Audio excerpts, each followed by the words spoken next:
నమస్కారం మిత్రులారా, మన ఛానల్కి స్వాగతం. ఆంధ్రప్రదేశ్ భవిష్యత్తును మార్చబోయే, ఉత్తరాంధ్ర రూపురేఖలను మార్చవేయబోయే ఒక భారీ ప్రాజెక్ట్ గురించి ఈరోజు మనం మాట్లాడుకోబోతున్నాం. అదే భోగాపురం అంతర్జాతీయ విమానాశ్రయం. Visakhapatnam city of destiny.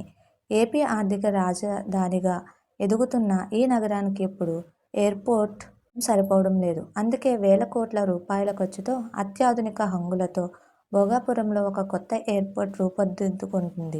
అసలు ఈ ఎయిర్పోర్ట్ని ఎవరు కడుతున్నారు? దీనికి అయ్యే ఖర్చు ఎంత? కేంద్ర రాష్ట్ర ప్రభుత్వాలు ఎంత ఫండ్ ఇచ్చాయి? మరియు ఇది ఎప్పుడు ప్రారంభం కాబోతుంది?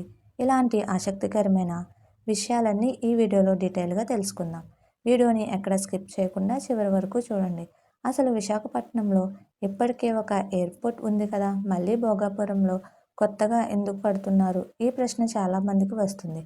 దానికి ప్రధాన కారణం ప్రస్తుతం విశాఖపట్నంలో ఉన్న ఎయిర్పోర్ట్ ఇండియన్ నేవీ ఐఎన్ఎస్ డేగా ఆధీనంలో ఉంది. ఇది ఒక సివిల్ ఎన్క్లేవ్ మాత్రమే. అంటే ఇక్కడ మిలిటరీ మరియు సాధారణ ప్రయాణికుల విమానాలు రెండూ నడుస్తాయి. నేవీ కంట్రోల్లో ఉండటం వల్ల ఇక్కడ కొన్ని పరిమితులు ఉన్నాయి. రాత్రిపూట విమానాల రాకపోకలకు కొత్త వేలు నిర్మించడానికి లేదా ఎయిర్పోర్ట్ని విస్తరించడానికి స్థలం లేదు. అనుమతులు దొరకడం కష్టం. విశాఖపట్నం రోజురోజుకు ఐటీ, ఫార్మా, టూరిజం రంగాల్లో అభివృద్ధి చెందుతుంది. రాబోయే కాలంలో ప్రయాణికుల రద్దీని తట్టుకోవాలంటే ఒక స్వతంత్రమైన భారీ ఇంటర్నేషనల్ ఎయిర్పోర్ట్ తప్పనిసరి. అందుకే విజయనగరం జిల్లా భోగాపురంలో ఈ గ్రీన్ ఫీల్డ్ ఇంటర్నేషనల్ ఎయిర్పోర్ట్కు బీజం పడింది. ఇక అసలు విషయానికి వస్తే, ఇంత పెద్ద ప్రాజెక్టును ఎవరు నిర్మిస్తున్నారు? దీనికి అయ్యే ఖర్చు ఎంత? ఈ భోగాపురం విమానాశ్రయం మొదటి దశ ఫేజ్ 1 అంచనా వ్యయం అక్షరాల సుమారు 4,592 కోట్ల రూపాయలు. ఈ భారీ ప్రాజెక్టును నిర్మిస్తున్నది మన దేశంలోని అతిపెద్ద మౌలిక సదుపాయాల సంస్థ అయిన GMR group. GMR airport limited హైదరాబాద్లోని శంషాబాద్ ఎయిర్పోర్ట్, ఢిల్లీ ఇంటర్నేషనల్ ఎయిర్పోర్ట్లను ఎంత అద్భుతంగా నిర్మించారో మనకు తెలిసిందే. ఇప్పుడు అదే జిఎంఆర్ సంస్థ భోగాపురం ఎయిర్పోర్ట్ను కూడా కడుతుంది.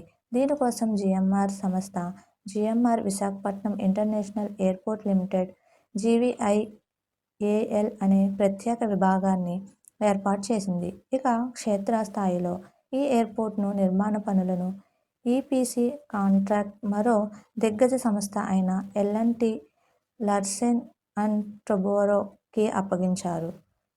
డిజైన్, ఇంజనీరింగ్ మరియు కన్స్ట్రక్షన్ మొత్తం ఎల్&టీ సంస్థే చూసుకుంటుంది. అంటే అటు జిఎంఆర్ ప్లానింగ్, ఇటు ఎల్&టీ టెక్నాలజీ కలయికలతో ఈ ఎయిర్పోర్ట్కు ఒక అద్భుతంగా రూపుదిద్దుకుపోతుంది. మీకు ఇంకో పెద్ద డౌట్ రావచ్చు. 4,592 కోట్ల రూపాయల ఖర్చులో కేంద్ర ప్రభుత్వం ఎంత ఇచ్చింది, రాష్ట్ర ప్రభుత్వం ఎంత ఇచ్చింది అని ఇక్కడ మీరు ఒక ముఖ్యమైన విషయం తెలుసుకోవాలి. ఈ airport public private partnership PPP పద్ధతిలో నిర్మితం అవుతుంది. దీనినే DBFOT design, build, finance, operate and transfer model అంటారు. అంటే ఎయిర్పోర్ట్ నిర్మాణానికి అయ్యే వేల కోట్ల రూపాయలను కేంద్రం లేదా రాష్ట్ర ప్రభుత్వాలు డైరెక్ట్గా క్యాష్ రూపంలో ఇవ్వవు. ఫండ్స్ మొత్తాన్ని జిఎంఆర్ సంస్థే స్వయంగా పెట్టుబడిగా పెడుతుంది. దానికి బదులు ఎయిర్పోర్ట్ పూర్తయ్యాక కొన్ని దశాబ్దాల పాటు సుమారు 40 ఏళ్లు దాన్ని ఆపరేట్ చేసుకొని వచ్చిన లాభాలను సంస్థ తీసుకుంటుంది. మరి రాష్ట్ర ప్రభుత్వం, స్టేట్ గవర్నమెంట్ పాత్ర ఏంటి?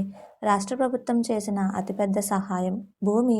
ఎయిర్పోర్ట్కు కావలసిన సుమారు 2,203 ఎకరాల భూమిని సేకరించి అందులో ఉన్న ప్రజలకు పరిహారం చెల్లించి పునరావాసం కల్పించడం కోసం రాష్ట్ర ప్రభుత్వం వందల కోట్లు ఖర్చు చేసింది. అలాగే ఎయిర్పోర్ట్కు కనెక్టివిటీ కోసం హైవేలు, నీరు, కరెంట్ లాంటి మౌలిక సదుపాయాలను రాష్ట్ర ప్రభుత్వం ఫండ్స్తో ఏర్పాటు చేస్తున్నారు. కేంద్ర ప్రభుత్వం, సెంట్రల్ గవర్నమెంట్ పాత్ర ఏమిటి? కేంద్ర ప్రభుత్వం నుంచి డైరెక్ట్గా ఫండ్స్ రాకపోయినా ఇక ఇంటర్నేషనల్ ఎయిర్పోర్ట్ కట్టాలంటే కేంద్ర పౌర విమానయాన మంత్రిత్వ శాఖ, సివిల్ ఏవియేషన్ మినిస్ట్రీ, పర్యావరణ శాఖ క్లియరెన్స్లు అత్యవసరం. అవన్నీ కేంద్రం సమకూర్చింది. అలాగే ఎయిర్పోర్ట్ రక్షణ కోసం సిఐఎస్ఎఫ్ బలగాలను, కస్టమ్స్ అధికారులను, ఇమ్మిగ్రేషన్ సౌకర్యాలను కేంద్ర ప్రభుత్వం ఏర్పాటు చేస్తుంది. ఈ భోగాపురం ఎయిర్పోర్ట్ మామూలు ఎయిర్పోర్ట్ కాదు మిత్రులారా. దీన్ని భవిష్యత్తును దృష్టిలో ఉంచుకొని డిజైన్ చేశారు. మొదటి దశ పూర్తయ్యే నాటికి ఇది సంవత్సరానికి 60 లక్షల మంది ప్రయాణికులను, 6 మిలియన్ ప్యాసింజర్స్ హ్యాండిల్ చేయగలదు. ఆ తర్వాత దశల వారీగా దీని సామర్థ్యాన్ని ఏకంగా 4,40,00,000,000 ప్రయాణికులకు పెంచేలా మాస్టర్ ప్లాన్ రెడీ చేశారు. ఇందులో భారీ కార్గో టెర్మినల్ ఉంటుంది. అంటే మన రైతులు పండించే మామిడి సముద్ర ఉత్పత్తులు, సీ ఫుడ్స్, ఫార్మా ఉత్పత్తులు నేరుగా విదేశాలకు ఎగుమతి అవుతాయి. దీని చుట్టూ ఒక ఏరో సిటీ రాబోతుంది. స్టార్ 5 హోటల్స్, కమర్షియల్ కాంప్లెక్స్లు, ఐటీ పార్కులు వస్తాయి. దీనివల్ల ఉత్తరాంధ్రలో వేలాది మంది యువతకు డైరెక్ట్గా మరియు ఇండైరెక్ట్గా ఉద్యోగ అవకాశాలు లభిస్తాయి. పట్నం, విజయనగరం, శ్రీకాకుళం జిల్లాల రూపురేఖలు మారిపోతాయి. ఇక అందరూ ఎంతో ఆసక్తిగా ఎదురుచూస్తున్న ప్రశ్న, ఈ భోగాపురం ఎయిర్పోర్ట్ ఎప్పుడు ప్రారంభమవుతుంది? 2023లో దీనికి శంకుస్థాపన జరగ్గా పనులు శరవేగంగా జరుగుతున్నాయి. కాంట్రాక్ట్ ప్రకారం నిర్మాణానికి 36 నెలల సమయం ఇచ్చారు. అంటే 2026వ సంవత్సరం ప్రారంభంలో లేదా మే-జూన్ నెలల నాటికి ఈ ఎయిర్పోర్ట్ మనం పూర్తి చేసి మొదటి విమానాన్ని గాల్లోకి ఎగురవేయాలని ప్రభుత్వం మరియు సంస్థ టార్గెట్గా పెట్టుకున్నాయి. వాతావరణం మరియు ఇతర కారణాల వల్ల ఏవైనా చిన్న అడ్డంకులు వచ్చినా 2026 కల్లా భోగాపురం ఎయిర్పోర్ట్ అందుబాటులోకి రావడం ఖాయం. ఇది భోగాపురం ఇంటర్నేషనల్ ఎయిర్పోర్ట్ వెనుక ఉన్న ఈ కథ మరియు లెక్కలు. ఒకసారి ఈ ఎయిర్పోర్ట్ మొదలైతే ఆంధ్రప్రదేశ్ అభివృద్ధి మరో స్థాయికి వెళ్తుందనడంలో ఎలాంటి సందేహం లేదు. మరి ఈ ప్రాజెక్ట్పై మీ అభిప్రాయం ఏంటి? ఇది ఉత్తరాంధ్ర అభివృద్ధికి ఎంతవరకు సహాయపడుతుంది అని మీరు అనుకుంటున్నారో కింద కామెంట్స్లో చెప్పండి. ఈ వీడియో మీకు ఇన్ఫర్మేటివ్గా అనిపిస్తే తప్పకుండా లైక్ చేయండి. మీ ఫ్రెండ్స్ అండ్ ఫ్యామిలీతో షేర్ చేయండి. ఇలాంటి మరిన్ని ఆసక్తికరమైన వీడియోల కోసం మన ఛానల్ని సబ్స్క్రైబ్ చేసుకోండి. మరో అద్భుతమైన వీడియోతో మళ్ళీ కలుద్దాం. అంతవరకు సెలవు. జై హింద్.